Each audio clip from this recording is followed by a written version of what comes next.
Hello everyone, today I'm gonna make presentations on a very popular site that you cannot miss out on when it comes to Hanoi and of course when you visit Hanoi. So you probably heard about the phrase that Hanoi with a very popular phrase is 36 Old Street. Besides the name is Old Quarter, but it's often associated with 36 Old Street. So I'm going to tell you an interesting fact that do you think how many streets are there in Hanoi? The, So the answer is not just the number 36, it's more than that. But yeah, kind of surprised, right? So some researchers believe that the number 36 came from the 15th centuries when there might have been 36 guilds locations, which were workshop areas, not streets.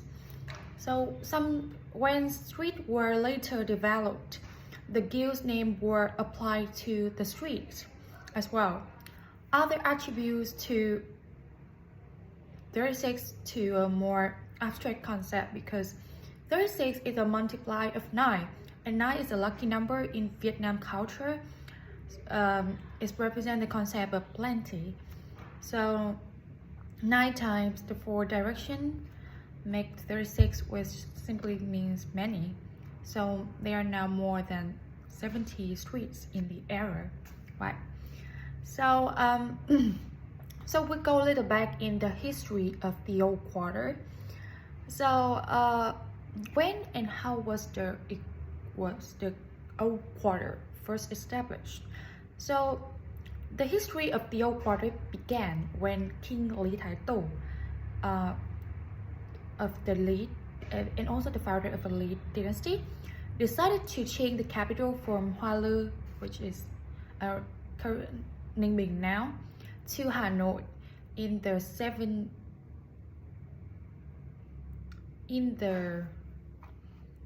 11th century. So the craftsmen and artisans and the royal court follow the king to the new capital, and they gather around they start to flock to the area which is around the citadel. Is because it's easier, is for trade, and also near the Red River, which is facilitated transportation. So all of the craftsmen and the artisans, they flock to the surrounding area of the citadel that the king built to protect the new capital. And over time they organize themselves into guilds and cooperatives.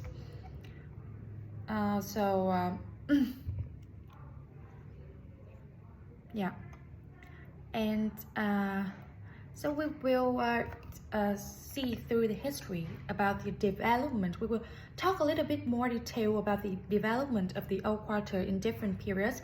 So as I previously mentioned, so this quarter used to be the residential, manufacturing and commercial center, and it still is one of the most oldest developed urban of the city. Each street was specialized in one specific type of manufacturing or commerce. So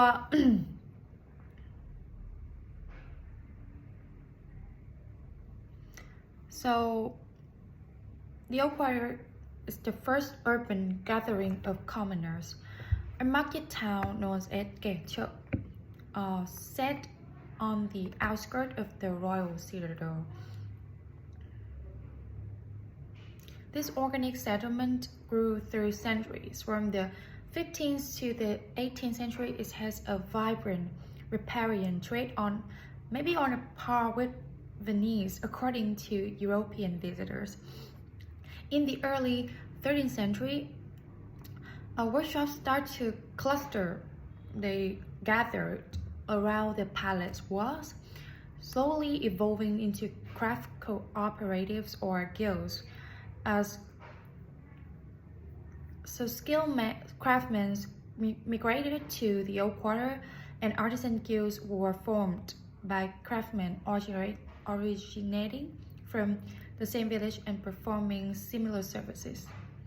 So inhabitants of each street came from the same village, so street became synonymous for certain guilds, while also developing a homogeneous look. That's how the street name was born, because I will explain about the meaning of the street name in the old quarter. So on the street developed here are called hang, which is merchandise or shop, and followed by the name of the product. So each street has similar group traders expert in one particular field. For example, Hàng Chiếu or mat, they sell mats. Hàng Bạc silver, they traders specialize in silver and also jewelry. They make silver to the royal. In Hàng Đào, one of the oldest street, the đào here mean the color, the pink color, or the color of red, of deep pink, or of the silk. So they sell silk or fabric. And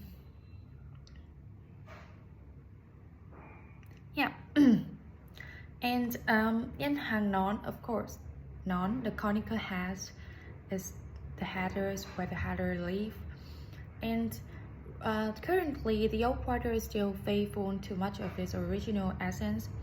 It's still teeming with trade. It also now partly the city backpacker quarter, with plenty of cheap hotels, guest houses, travel agents, gift shops selling knockoff clubber, propaganda art, or simple souvenirs.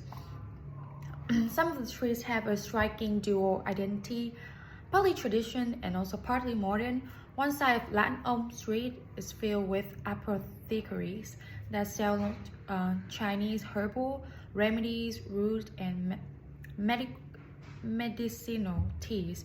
The other half is dominated by child care shops, flocking diapers and kitty clothes.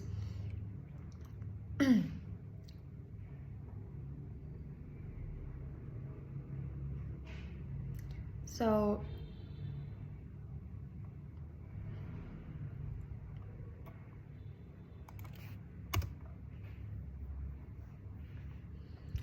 now I would like to introduce you to the tradition of ancestor worship in Vietnamese culture.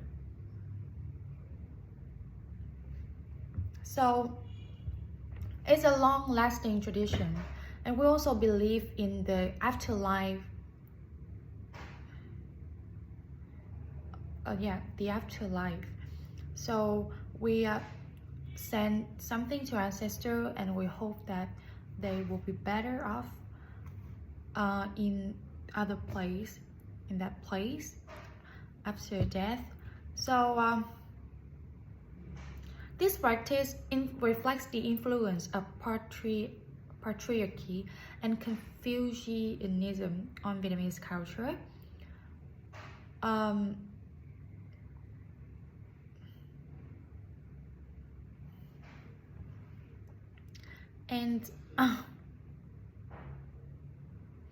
And why we do that, I briefly explain. So children are obliged to respect their parents in life and to remember them after they die. The practice of ancestor worship is an expression of filial piety towards deceased parents, relatives, and ancestors. And most Vietnamese families have an ancestral altar placed in a prominent place of the house. So the ancestral is set with ancestral tables and pictures, together with an incense burn both in the center as a symbols of the stars. Inside the bowl usually stand a circular incense stick that represent the universe. Two candles are placed on the side of the end altar to embody the sun on the left and the moon on the right. So on special occasions like ancestor death anniversaries or the Lunar New Year, special rites are performed to communicate with the dead. The rites consist of making offerings of fruit, and wine, lighting the candles and burning incense before praying in front of the altar. Tet or Lunar New Year is the most important festival of the year for Vietnamese people and a time for family reunions.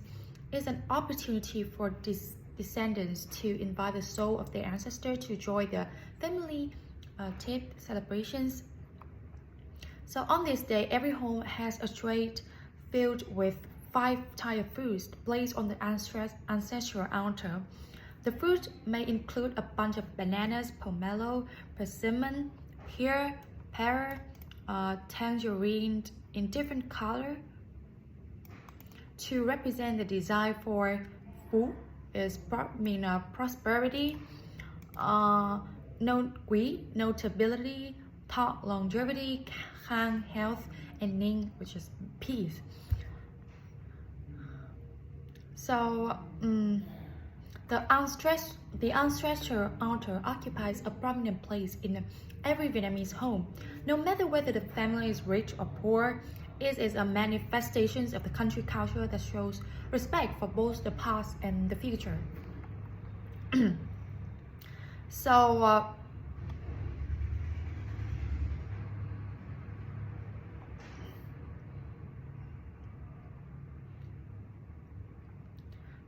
we'd like to go in a little bit more detail about the offerings on the altar and the meaning of it. For example, the burning incense, candle or lamp, flower and fruit and water. So in Buddhism, symbolic offerings are made to the triple gem, giving rise to contemplative gratitude and inspirations. Typical material offerings involve simple subjects such as a lit candle, on lamp burning, and all of the things that I mentioned previously. You probably heard about, we also often burn votive paper products. It's kind of a custom. So it's still many people argue whether it is a good or evil custom, and should we keep burning votive paper products? So these traditions of burning votive papers stem from, it's also a kind of an influence from China, as we've been dominated for more than 1,000 years. So the China definitely have a very heavy great influence on our culture. So lots of documents tell a story that it originates from the 9th centuries, which is the Duong dynasty. So back then the China's society was chaotic. So the Duong king was so scared that he lost his power. So he asked a monk, and the monk told him that maybe the other world, the afterlife world, was chaotic too. They were in famine or something. So the monk told the king to burn the votive paper, which mean all of the paper that made kind of a stuff from the real world, maybe money or clothes, but they made in the materials that easy to burn, so they can send to the afterlife, the people in the other world. So then the king ordered all of his people to burn votive paper on lunar July.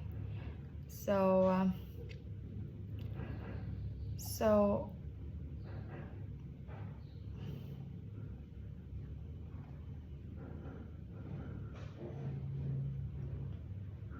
yeah, but right now it used to be like we are so proud of the tradition, of that tradition,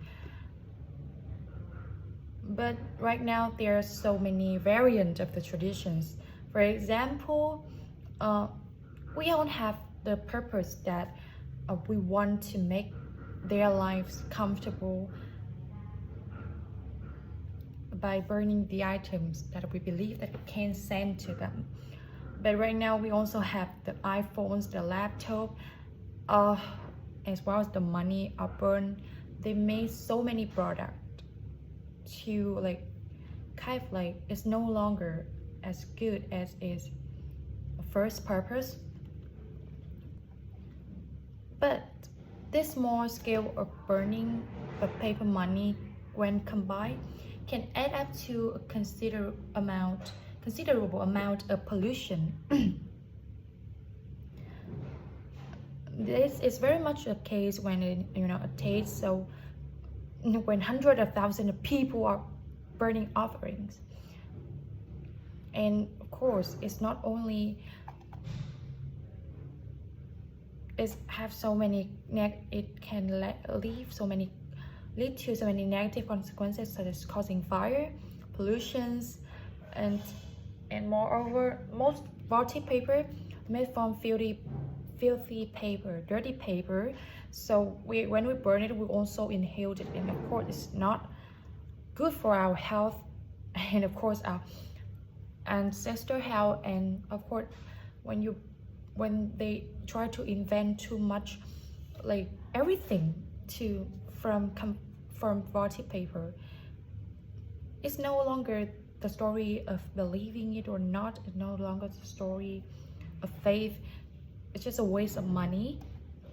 And besides, you can choose from a wide range of alternatives that is safer and does no harm to environment. Because when we burn, we no longer can use it.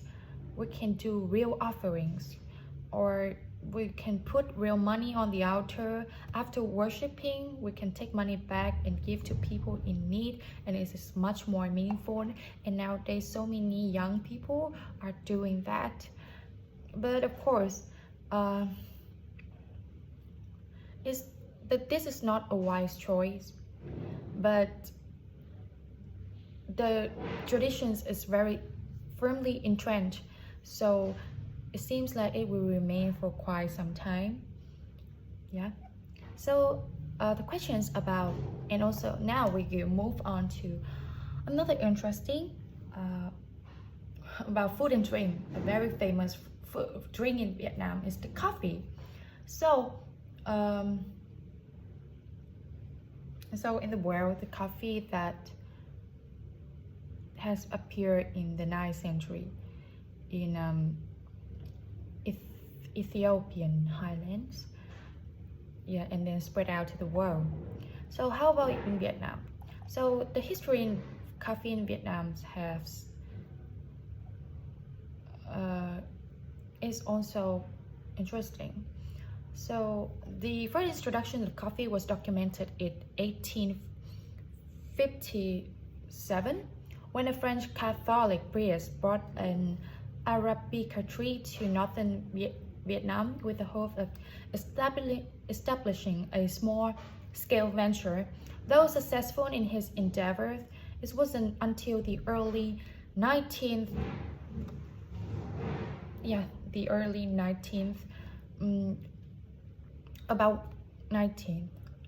that the Robusta bean made its way to the country's central highlands, where the region, climate, and soil provide optimal coffee growing conditions. Over the coming decades, the industry would bloom as plantations sprung up all over Đà Lạt province, Đà Lạt, yeah, and its surrounding areas. But what really propelled Vietnam onto the world stage of coffee was the đổi mới policy, the economic reforms of 1987, which greatly opened the country for trade. And shortly after, Vietnam would overtake Colombia to become the world's second largest exporter of coffee.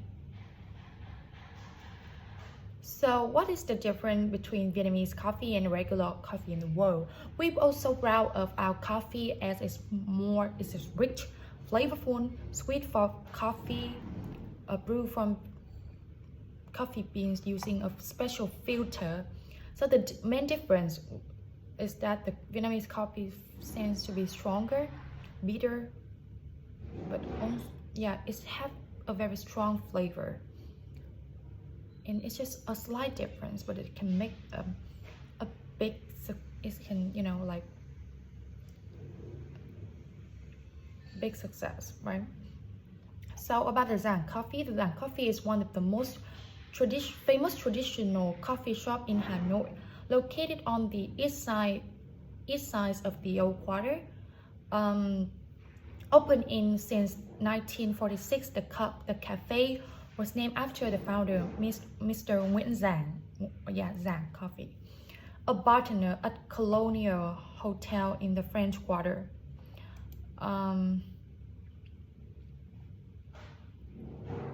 So Giang Cafe, with its long story, stood out as Hanoi specialty. This would an egg coffee and one drink that you must try when you come to Hanoi, and of course when it comes to Giang Coffee is the egg coffee. It's one of the finest of its kind. So, and it's also Mr. Giang is also the person who invented this coffee. In the past, he was working as a bartender at Sofitel Legend, a hotel, Metropole Hotel in Hanoi. Due to the shortage of needed ingredient in 1930s, the egg coffee was an improvisation from cappuccino recipe. Mr. Giang has come up with the idea of using egg to replace the pricey fresh milk at the time, and that's how the iconic drink was born. You know, you can use egg fork to replace the milk needed in the milk coffee. So Mr. Giang after that decided to quit his job at the hotel and launch his own brand, which grew as a family business since then. So how to make an egg coffee? So there are two things that you should bear in mind about the great ingredients, and of course the second is recipe. So ingredients.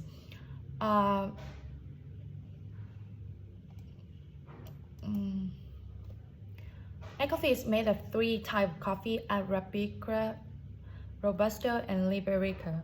These combinations result in a delicious drink that is rich, aromatic, and full of flavor. Other essential ingredients to make egg coffee are egg yolk, sugar, and milk. In particular, the egg coffee at its birthplace, Giang Cafe Coffee, is unique because they have a secret recipe that can minimize the fishy taste of the egg yolk. Other cafes have different recipes with various tricks, obviously. Tricks.